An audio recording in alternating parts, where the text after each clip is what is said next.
Hello student, welcome to my YouTube channel RK study. Student, आज मैं आपको pol science 10th class का जो चैप्टर 7 है लोकतंत्र का परिणाम पार्ट 2 इम्पोर्टेंट क्वेश्चन लेकर आया हूँ। इससे पहले मैं पार्ट 1 लोड कर चुका हूँ, वो तो आप ज़रूर देख लेना। इंट्रोडक्शन क्लास भी मैं पूरे NCERT बेस पे कर चुका हूँ, वो भी देख लेना आप। ये पार्ट 2 में मैं सबसे पहला क्वेश्चन लेकर आया हूँ, लोकतांत्रिक सरकार की मुख्य विशेषता लिखे। तो लोकतांत्रिक सरकार की मुख्य विशेषता से पहले सबसे पहले आपको समझना पड़ेगा कि लोकतांत्रिक सरकार होता क्या है। लोकतंत्र दो शब्द से मिलकर बना हुआ है, एक लोक प्लस तंत्र। लोक का मतलब लोग होता है और तंत्र का मतलब शासन होता है, अर्थात लोगों द्वारा शासन जहाँ पे चलाया जाता है उसे ही लोकतंत्र कहते हैं। जहाँ पे लोगों द्वारा चुनी हुई सरकार बनती है और जहाँ पे लोगों द्वारा शासन भी चलाया जाता है उसी को लोकतंत्र कहते हैं। लोकतंत्र में क्या होता है कि आपको बहुत सारे लोगों को ये भी कभी कभार लगता है कि लोकतंत्र अच्छा नहीं है, लोकतंत्र बुरा है।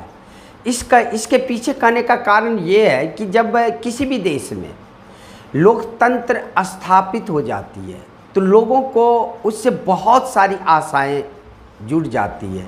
अब वो लोग लोकतंत्र स्थापना होते ही वो लोग समझने लगते हैं कि अब हमारी जितने भी सामाजिक, राजनीतिक, आर्थिक जितने भी समस्या है वो सारे के सारे समस्याएं ख़त्म हो जाएगी। जितने भी रंग, जाति, लिंग, धर्म के आधार पे भेदभाव है वो सारे के सारी समस्याएं ख़त्म हो जाएगी। जितने भी आर्थिक असमानता है ये सारे की सारी ख़त्म हो जाएगी। लेकिन जब ये ख़त्म नहीं होता तो वही लोग लोकतंत्र को बुराई करने लगते हैं। यदि आप देखें तो लोकतंत्र में जो ये आपका लोगों का कहना है ये कभी भी ख़त्म होने वाला नहीं है। वो ख़त्म कब हो सकती है? जब लोगों में समानता आएगी। लोग जब खुद जो है सोचेंगे कि हम कभी भी आपस में नहीं लड़ें, हम कभी भी धर्म के आधार पे, जाति के आधार पे, लिंग के आधार पे मैं भेदभाव ना करूं, तो नियम तो बना दिया गया है सरकार के द्वारा। आपको जो मौलिक अधिकार दिया गया है, समानता का अधिकार, स्वतंत्रता का अधिकार, धार्मिक स्वतंत्रता का अधिकार, उसके बाद शोषण के विरुद्ध अधिकार, शिक्षा एवं संस्कृति का अधिकार, संवैधानिक उपचारों का अधिकार, ये सब जितने भी अधिकार दिए गए आपको दिया गया है। अब उसका यूटिलाइज आप कैसे करते हैं ये आपको समझना होगा। यदि आप यूटिलाइज आप सही ढंग से नहीं करते तभी आपके मन में ये बात होती है कि लोकतंत्र जो व्यवस्था है वो अच्छा व्यवस्था नहीं है। तो लोकतंत्र में ये कमियां तो आ सकती है कि आपको थोड़ा बहुत जो है सो धर्म, जाति, लिंग के आधार पे भेदभाव हो सकता है, आर्थिक असमानता हो सकती है, लेकिन इतनी कमी मात्र से हम ये नहीं कह सकते कि लोकतांत्रिक व्यवस्था अच्छा नहीं है। एक लोकतांत्रिक व्यवस्था में यदि इन बातों को नज़रअंदाज कर दिया जाए तो एक लोकतांत्रिक व्यवस्था में बहुत सारी खूबियाँ भी है। जैसे यदि किताबी लैंग्वेज के हिसाब से मैं यदि कहूँ आपको, तो कुछ लोग यह महसूस करते हैं कि सैद्धांतिक रूप से लोकतंत्र अच्छा है परंतु व्यवहार में इसे इतना अच्छा नहीं माना जाता। ऐसा धारणा रखने का यह कारण है कि लोग लोकतंत्र से बड़ी आशाएं रखते हैं और सोचते हैं कि इससे उनकी सभी सामाजिक, राजनीतिक, आर्थिक समस्या का हल निकल आएगा। इसकी स्थापना मात्र से अमीरी गरीबी का अंतर दूर हो जाएगा। ऐसा आशा किया जाता है कि लोकतंत्र में रंग, जाति, धर्म पर आधारित सभी भेदभाव दूर हो जाएंगे। परंतु जब ऐसा नहीं होता तो वही लोग लोकतंत्र को बुरा कहने लगते हैं। इन तर्कों और आलोचनाओं में कुछ सच्चाई तो हो सकती है परंतु ऐसा कहना या मानना बिल्कुल सत्य नहीं होगा कि लोकतंत्र अच्छा नहीं है। लोकतंत्र में इन कथित दोषों की अपेक्षा अच्छाई बहुत अधिक है जो लोकतंत्र को सबसे उत्तम प्रकार की सरकार मानने में हमें मजबूर करती है। वास्तव में लोकतंत्र में बहुत सी अच्छाइयाँ हैं, जैसे लोगों द्वारा चुने गए सदस्य देश का शासन का बागडोर संभालते हैं और सारे प्रमुख फैसले वे स्वयं ही करते हैं। सबसे अच्छा खूबी लोकतांत्रिक व्यवस्था का यही है कि लोग ही शासक को चुनते हैं और लोग ही शासन भी करते हैं। लोकतंत्र में चुनाव निष्पक्ष और स्वतंत्र रूप से होता है। चुनाव द्वारा लोग जब चाहे मौजूदा शासक को बदल सकता है। इन्हीं कारण से एक लोकतांत्रिक व्यवस्था में सरकार कभी भी गलत कदम उठाने से डरती है। लोकतंत्र की तीसरी विशेषता यह है कि इसमें सभी लोगों को सार्वभौमिक वयस्क मताधिकार के नियमों के अनुसार समान रूप से वोट देने का अधिकार भी उपलब्ध है। चाहे वो राष्ट्रपति हो, चाहे वो प्रधानमंत्री हो, चाहे वो अमीर व्यक्ति हो, चाहे गरीब व्यक्ति हो, गरीब से गरीब व्यक्ति क्यों ना हो, सभी के वोट का मूल्य एक समान होता है। ऐसा नहीं होता है कि राष्ट्रपति के एक वोट का मूल्य बहुत अधिक हो गया और गरीब से गरीब व्यक्ति के एक वोट का मूल्य कम हो गया। यही तो यहाँ पे लोकतांत्रिक व्यवस्था में सबसे बड़ी विशेषता है कि सभी के वोटों का मूल्य क्या है, एक समान दिया गया और सार्वभौमिक वयस्क मताधिकार के आधार पे मत देने का जो है सो नियम बनाया गया है। जो भी वयस्क व्यक्ति है वो वोट का प्रयोग कर सकते हैं, चाहे वो अमीर हो, गरीब हो, कोई भी हो।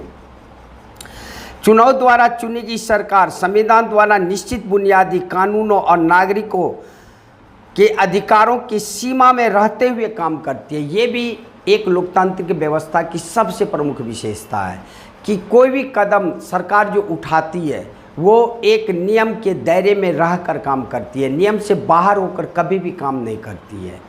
एक लोकतांत्रिक व्यवस्था में अभिव्यक्ति की स्वतंत्रता है। कोई भी व्यक्ति कुछ भी बोल सकता है। अभिव्यक्ति की स्वतंत्रता दिया गया है कि वो अपना विचार रख सकता है। एक लोकतांत्रिक व्यवस्था में विचार प्रकट करने की स्वतंत्रता होती है। उसके बाद लोगों को अपनी सरकार चुनने का अधिकार होता है। प्रजातंत्र में सामाजिक आर्थिक समानता अधिकार सुनिश्चित होता है। इस प्रकार आप देख सकते हैं कि एक लोकतांत्रिक व्यवस्था में जो कमियां मैं आपको बताया वो कमियां मात्र लोगों की आकांक्षा के कारण है। एक आकांक्षा लोगों का ख़त्म होता है, दूसरा आकांक्षा आ जाता है, दूसरा खत्म होता है, तीसरा आ जाता है। इस प्रकार एक लोकतांत्रिक व्यवस्था में यदि आप देखें तो आशाएं का जो है सो एक लाइन लग जाता है, जिसके कारण वही लोग जब वो आशाएं पूरी नहीं होती तो वही लोग लोकतंत्र को बुरा भला कहने लगते हैं। लेकिन मात्र इसी को देखकर हम ये नहीं कह सकते कि लोकतांत्रिक व्यवस्था सही नहीं है। इसमें बहुत सारे अच्छाई भी हैं। जैसे आपको जितने भी मौलिक अधिकार का वर्णन मैं किया वो सारे के सारे एक लोकतांत्रिक व्यवस्था में ही जो है सो दिया जाता है। एक लोकतांत्रिक व्यवस्था में समानता का अधिकार दिया गया है। सभी व्यक्तियों को समान नज़र से देखने का अधिकार दिया गया है। कोई भी व्यक्ति अमीर गरीब यदि है तो अपने जगह है, किसी पे वो धौंस नहीं जमा सकते हैं। सभी व्यक्ति धर्म जाति लिंग के आधार पे समान है। दूसरा, स्वतंत्रता का अधिकार एक लोकतांत्रिक व्यवस्था में ही दिया गया है कि सारे लोग स्वतंत्र हैं, किसी का कोई गुलाम नहीं है, कहीं भी घूम फिर सकते हैं, कहीं भी देश में आ जा सकते हैं, उन्हें कोई रोक नहीं सकता है, चाहे वो गरीब से गरीब व्यक्ति ही क्यों न हो। शोषण के विरुद्ध अधिकार जो दिया गया है ये भी एक लोकतांत्रिक व्यवस्था का महत्वपूर्ण कड़ी है। इसमें 14 वर्ष से उम्र से कम बच्चे को आप कभी भी फैक्ट्री में काम नहीं करवा सकते। यदि आप काम करवाते हैं, यदि कोई कंप्लेन कर दिया तो आपको सज़ा भी हो सकती है।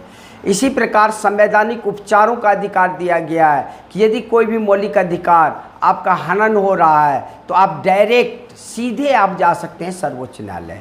ये सबसे बड़ा जो ऐसे अधिकार दिया गया है। संवैधानिक उपचारों के अधिकार को भारतीय संविधान में आत्मा भी कहा गया अनुच्छेद 32 के अंतर्गत। इस प्रकार आप देखें तो लोकतांत्रिक व्यवस्था में ये सब महत्वपूर्ण विशेषताएं हैं जो आपके सामने में मैं रखा। नेक्स्ट क्वेश्चन है इसमें कि एक लोकतंत्र अपने नागरिकों के बीच असमानता को कम नहीं कर सकता। पक्ष और विपक्ष में तर्क दें कि एक लोकतंत्र अपने नागरिकों के बीच असमानता को कम नहीं कर सकता। तो इसमें आप ये कह सकते हैं कि एक लोकतांत्रिक व्यवस्था में लोगों की आकांक्षाएं इतनी अधिक होती है कि लोगों की आकांक्षाएं एक ख़त्म होती है, दूसरी शुरू हो जाती है, दूसरी ख़त्म होती है, तीसरी शुरू हो जाती है। इस प्रकार असमानता आना शुरू हो जाता है। मतलब जिसकी आकांक्षा पूरी हो गई वो लोकतंत्र को बेहतर मानता है, जिसकी आकांक्षाएं पूरी नहीं हुई वो लोकतंत्र को बुरा भला कहने लगता है। यदि आप किताबी लैंग्वेज में यदि आप बात करें तो कहा जा रहा है कि कुछ आलोचकों का यह कहना है कि लोकतंत्र अपने नागरिकों के बीच आर्थिक असमानता को कम नहीं कर सकता। वे अपने पक्ष में दलील देते हुए कहते हैं कि अमेरिका जैसे देश में ऊपर के 20% लोग राष्ट्रीय आय का कोई 50 भाग, जबकि नीचे के 20% लोग के पास राष्ट्रीय आय का केवल 4% भाग है। लगभग यही स्थिति दक्षिण अफ्रीका, ब्राज़ील, रूस, ब्रिटेन, डेनमार्क, हंगरी आदि देशों में पाई जाती है। परंतु कुछ अन्य लोग ऐसे भी हैं जो लोकतंत्र के पक्ष में बोलते हैं। उनके अनुसार यह लोकतंत्र ही है जिसमें आर्थिक विषमता को दूर करने के प्रयत्न किए जाते हैं। किसी और प्रशासनिक व्यवस्था में संभव ही नहीं है। आप सोच भी नहीं सकते कि हम असमानता को दूर कर सकते हैं। कारण कि यदि आप उनके विरुद्ध आवाज़ उठाएंगे तो वो आपको जो है सो हो सकता है कि आपको जो है सो सज़ा दे। वो सज़ा कुछ भी हो सकता है। लोकतंत्र में नागरिकों को देश के प्राकृतिक साधनों का लाभ उठाने का मौका दिया जाता है। बस ये लोकतंत्र में ही है जो प्राकृतिक साधन जितने भी हैं उसका आप उपयोग कर सकते हैं। गैर लोकतांत्रिक सरकार में ऐसा आप नहीं कर सकते। आर्थिक विषमता को दूर करने के लिए अमीर लोगों से अधिक आयकर वसूल किया जाता है, जबकि गरीब लोगों को काफ़ी हद तक छूट भी दी जाती है। ये भी एक लोकतांत्रिक व्यवस्था में असमानता को दूर करने का सरकार के द्वारा जो नियम बनाया गया ये बहुत ही बेहतर नियम है, जो आपको मात्र एक लोकतांत्रिक व्यवस्था में ही देखी जा सकती कि अमीर लोगों से ज़्यादा आयकर वसूला जाता है, गरीब लोगों से नहीं के बराबर आयकर वसूला जाता है। इस प्रकार आप कह सकते हैं कि एक लोकतांत्रिक व्यवस्था में असमानता को दूर करने के लिए सरकार बड़े से बड़े कदम उठा रही है, जिससे कि लोगों के बीच में असमानता का जो है सो दूर हो सके। यदि असमानता दूर होगी तभी आप जो है सो कह सकते हैं कि लोकतांत्रिक व्यवस्था बेहतर से बेहतर है। यदि असमानता दूर नहीं होती है तो आप कहते हैं लोकतांत्रिक व्यवस्था बहुत बुरा है, क्योंकि एक लोकतांत्रिक व्यवस्था में आय की असमानता का मतलब है कि जहाँ पे कोई अमीर व्यक्ति हैं तो वो अमीर ही होते चले जाएंगे, गरीब व्यक्ति हैं वो गरीब ही होते चले जाएंगे। लेकिन अपने देश में आप बोल सकते हैं पक्ष में कि एक लोकतांत्रिक व्यवस्था में आय की असमानता को दूर करने का भरसक प्रयास किया जाता है। जैसे आयकर के बारे में आपको बोला गया कि एक आयकर जो है सो अमीर से लिया जाता है, जबकि गरीबों से ज़्यादा छूट जो है सो दिया जाता है गरीबों को। इस प्रकार आय की असमानता दूर करने में भी सरकार बड़े से बड़े कदम उठा रहे हैं, जिससे कि लोगों के बीच में सद्भावना आए। नेक्स्ट क्वेश्चन इसमें है आपका कि एक नागरिकों की गरिमा और आज़ादी को प्रोत्साहित करने में लोकतांत्रिक व्यवस्था किसी अन्य शासन प्रणाली से काफ़ी आगे है। इस कथन की व्याख्या कीजिए। तो आपको मैं इंट्रोडक्शन क्लास में भी बताया था कि लोगों की जो गरिमा है वो गरिमा जो है सो आपको मात्र एक लोकतांत्रिक व्यवस्था में ही संभव है। दूसरी व्यवस्था में कभी भी आप सोच भी नहीं सकते। आप यदि अपनी गरिमा अर्थात प्रतिष्ठा को बचाने की कोशिश करेंगे तो हो सकता है आपको सज़ा, बड़े से बड़ी सज़ा भी मिल सकती है। गरिमा का मतलब होता है प्रतिष्ठा। जैसे मैं इंट्रोडक्शन क्लास में आपको बताया था कि एक कुत्ता जो है वो भी दिन और रात भोजन ग्रहण करता है, लेकिन उसे जब किसी द्वार पे वो जाता है तो कोई लाठी से मारता है, कोई पत्थर से मारता है, लेकिन वो पृथ्वी पे जिंदा है। लेकिन गरिमापूर्ण जीवन उसका नहीं है। कभी भी वो मार खा के जो है सो खाना खाता है, इसे गरिमापूर्ण जीवन नहीं कहेंगे। लेकिन एक लोकतांत्रिक व्यवस्था में जितने भी लोग हैं वो गरिमापूर्ण जीवन व्यतीत करते हैं। कैसे? जैसे जितने भी मौलिक अधिकार आपको प्रदान किया गया है वो सारे के सारे गरिमा को बढ़ाता है। वो जो नियम कानून बनाया गया है, जो मौलिक अधिकार प्रदान किया गया है, वो किसी खास व्यक्ति के लिए नहीं किया गया है, वो भारतवर्ष में जितने भी नागरिक हैं सभी व्यक्तियों के लिए प्रदान किया गया है। जैसे आपको समानता का अधिकार, स्वतंत्रता का अधिकार, शोषण के विरुद्ध अधिकार, शिक्षा एवं संस्कृति का अधिकार, उसके बाद धार्मिक स्वतंत्रता का अधिकार, संवैधानिक उपचारों का अधिकार, ये सब जितने भी अधिकार दिए गए किसी पार्टिकुलर किसी एक व्यक्ति के लिए नहीं है, भारतवर्ष में रहने वाले सभी व्यक्तियों के लिए ये अधिकार दिया गया है और यही अधिकार लोगों की गरिमा को बढ़ाता है। यदि आप देखें तो यहाँ पे आप कह सकते हैं कि ये लोकतांत्रिक व्यवस्था यह सर्वोत्तम प्रकार की सरकार है। जितने भी विभिन्न प्रकार की सरकारें हैं उनमें सबसे उत्तम प्रजातंत्रीय सरकार ही सिद्ध हुई है।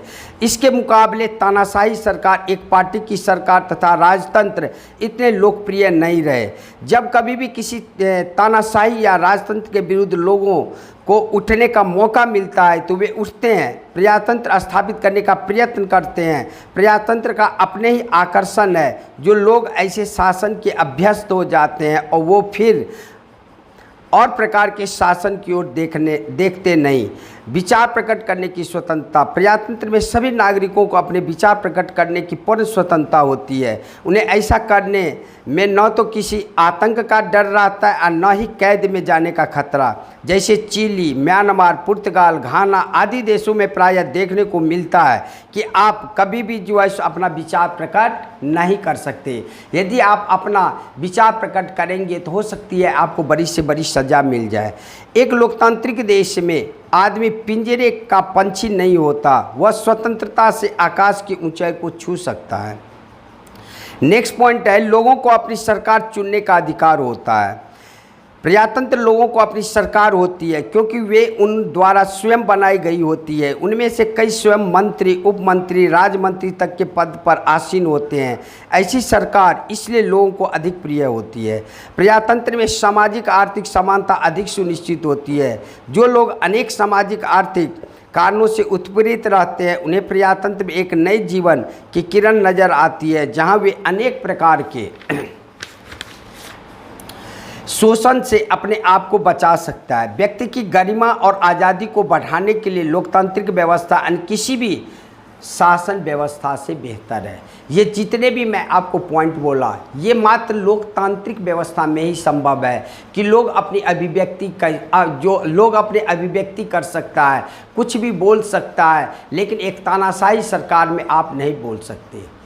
एक तानाशाही सरकार में प्रेस की स्वतंत्रता नहीं रहती है। यदि प्रेस की स्वतंत्रता यदि देखा जाए तो वो एक लोकतांत्रिक व्यवस्था का प्रमुख अंग होता है। एक प्रेस ही हमको सारा का सारा बातें बताता है कि कैसे जो है सो लोग शासन, कैसे सरकार शासन कर रहे हैं, कैसे लोग सरकार शासन के द्वारा देश को चला रहे हैं, कौन कौन से नियम कानून बन रहा है, नहीं बन रहा है, सारे हमें प्रेस के माध्यम से पता चलता है। लेकिन एक तानाशाही सरकार या सैनिक शासन व्यवस्था में ऐसी व्यवस्थाएं नहीं है, अभिव्यक्ति स्वतंत्रता नहीं है। नेक्स्ट क्वेश्चन आपका इसमें है कि लोकतांत्रिक व्यवस्था और गैर लोकतांत्रिक व्यवस्था में क्या अंतर है। तो एक आपका लोकतांत्रिक व्यवस्था गैर लोकतांत्रिक व्यवस्था में क्या अंतर है, तो सबसे पहले आप ये देखिए कि एक लोकतांत्रिक व्यवस्था में सबसे पहले विशेषताएं क्या है।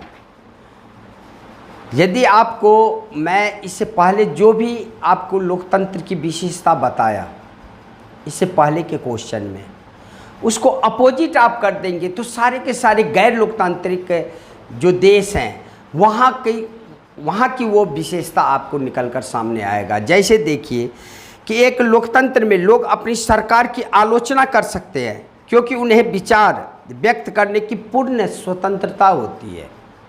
सरकार का आलोचना हम कर सकते हैं, हमें अभिव्यक्ति की स्वतंत्रता है कि हम सरकार के बारे में, यदि कोई सरकार नियम कानून बनाया है, यदि वो हमें अच्छा नहीं है तो हम अपना विचार अभिव्यक्त कर सकते हैं कि सरकार के द्वारा ये जो नियम कानून बनाया गया अच्छा नहीं है।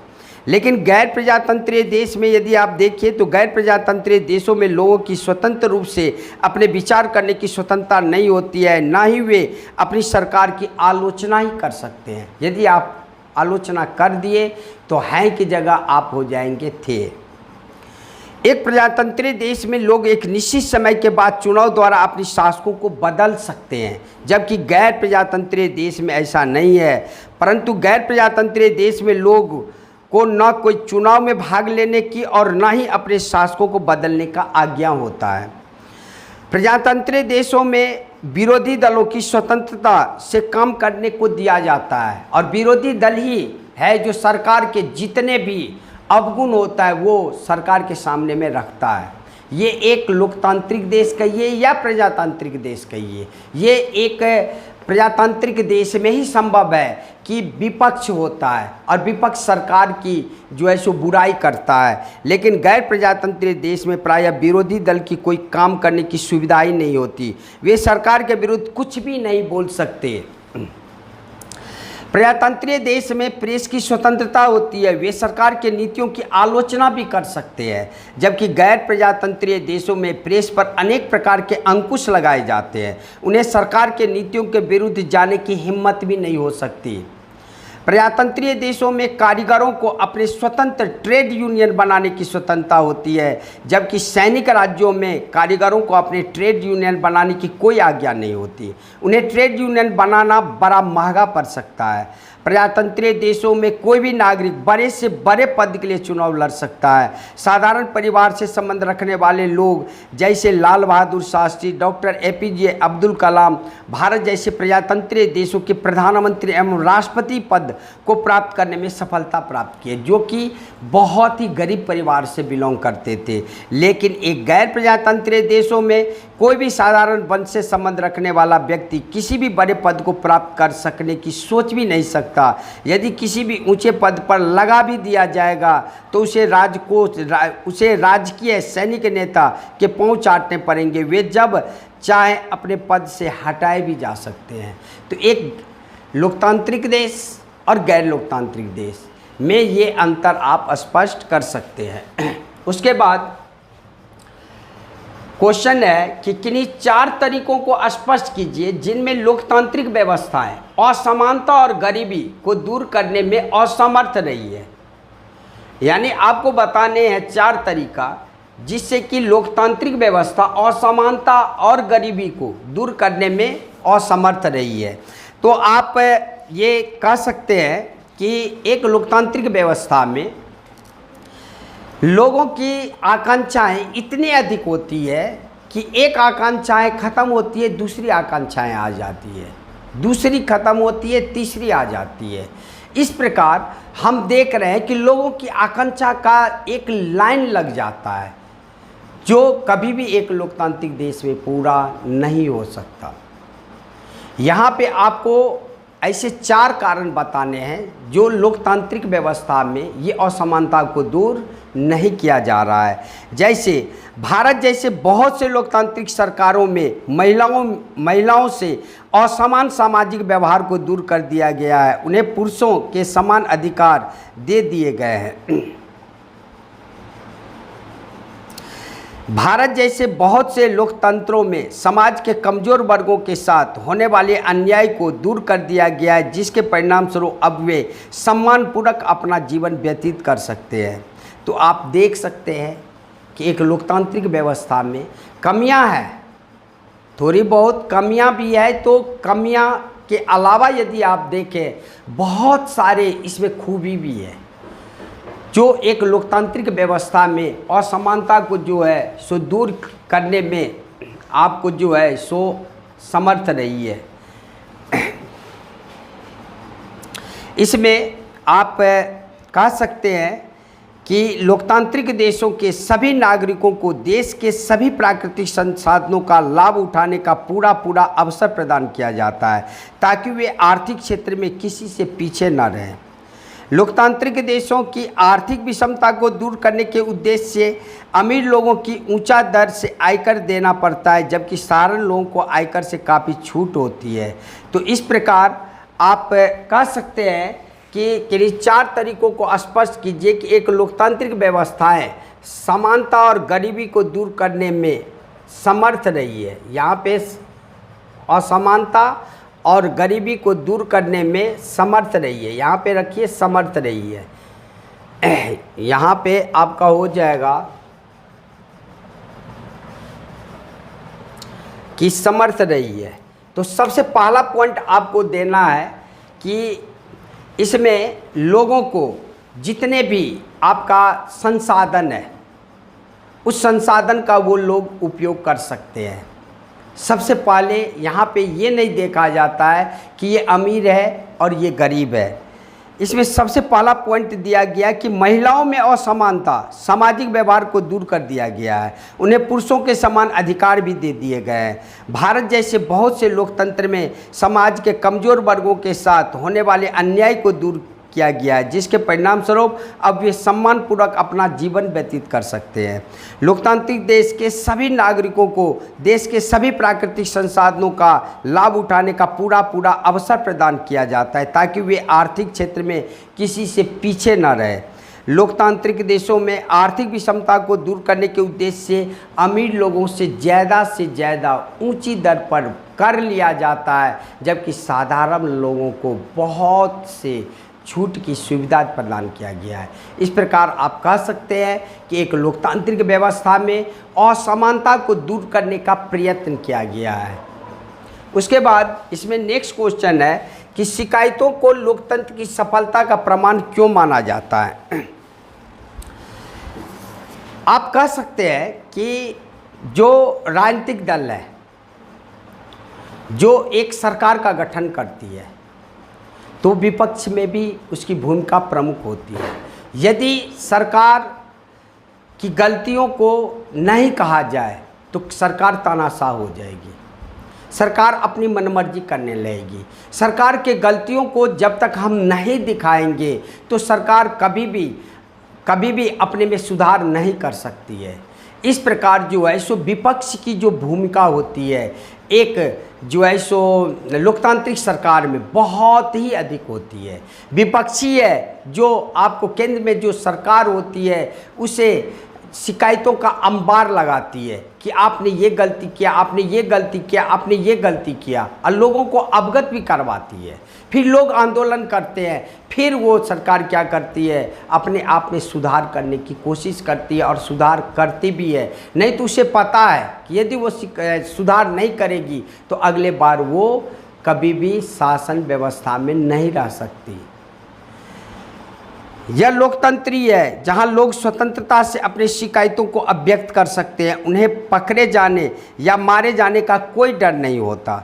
विद्वानों का ऐसा मानना है कि जितने अधिक लोग लोकतंत्र ही आलोचना करते हैं उतना ही लोकतंत्र सफल माना जाता है। कुछ लोग यह शिकायत करते हैं कि लोकतांत्रिक सरकार इतनी कुशल नहीं होती और किसी चीज़ का फैसला जल्दी नहीं किया जाता। कुछ अन्य लोग यह भी कहते हैं कि चुनाव लड़ने में उम्मीदवार लाखों रुपये खर्च कर देते हैं, फिर जीतने के पश्चात वे अनेक ढंगों से उचित और अनुचित ढंग से रिश्वतखोरी, बेईमानी आदि का बाजार गर्म करके अपने धन को वसूल करते हैं। कुछ अन्य यह शिकायत भी करते हैं कि उनकी जाति धर्म के साथ न्याय नहीं हो रहा है।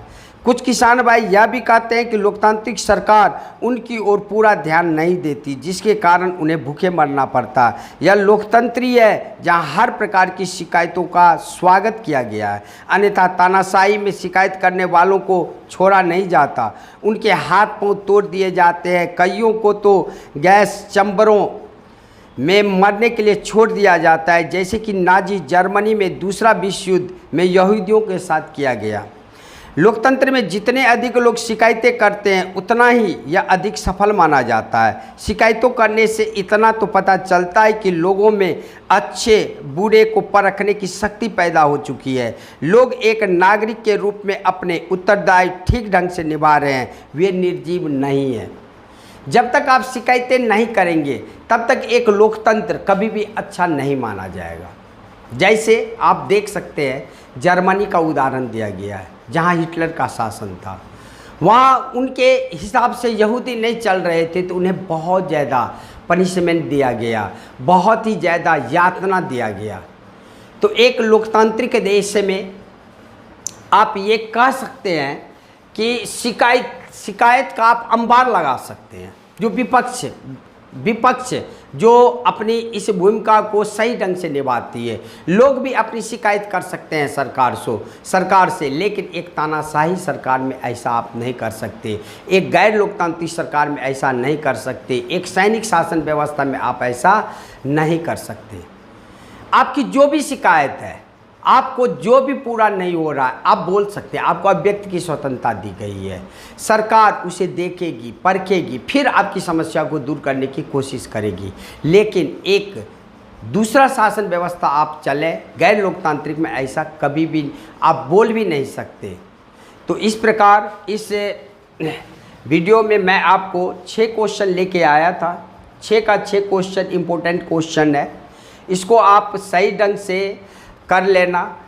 हमें उम्मीद है कि इससे बाहर आपका क्वेश्चन नहीं आएगा। जितने मैं क्वेश्चन मैं आपको करवाया हूँ, ये 6 क्वेश्चन और 4 क्वेश्चन फर्स्ट वीडियो में मैं करवाया हूँ। यदि ये 6 क्वेश्चन आप कर लेंगे तो हमें पूरा का पूरा भरोसा है कि इस चैप्टर से इससे बाहर क्वेश्चन नहीं आएगा। एक बार मैं क्वेश्चन फिर से पढ़ देता हूँ आपको। पहला क्वेश्चन है, लोकतांत्रिक सरकार की मुख्य विशेषता लिखें। दूसरा है, लोकतंत्र अपने नागरिकों के बीच असमानता को कम नहीं कर सकता, पक्ष और विपक्ष में तर्क दें। तीसरा क्वेश्चन है, नागरिकों को गरिमा और आज़ादी को प्रोत्साहित करने में लोकतांत्रिक व्यवस्थाएं किसी अन्य शासन प्रणाली से काफ़ी आगे है, इस कथन की व्याख्या कीजिए। उसके बाद क्वेश्चन है, लोकतांत्रिक व्यवस्था और गैर लोकतांत्रिक व्यवस्थाओं में क्या अंतर है। उसके बाद है कि इस 4 तरीकों को स्पष्ट कीजिए जिनमें लोकतांत्रिक व्यवस्थाएं असमानता और गरीबी को दूर करने में समर्थ रही है। नेक्स्ट लास्ट क्वेश्चन है, शिकायतों को लोकतंत्र की सफलता का प्रमाण क्यों माना जाता है। ये सारे के सारे क्वेश्चन 2012, 2013, 2014, 2015 यानी कंटिन्यू पूछा गया है और उससे निकाल के ये क्वेश्चन लाया गया। इसलिए आपसे रिक्वेस्ट है, इतना क्वेश्चन इस चैप्टर का आप ज़रूर देख लें। 6 क्वेश्चन इस चैप्टर में, 4 क्वेश्चन इससे पहले वीडियो में। अब हम नेक्स्ट टॉपिक के साथ नेक्स्ट वीडियो में मिलते हैं, तब तक के लिए जय हिंद।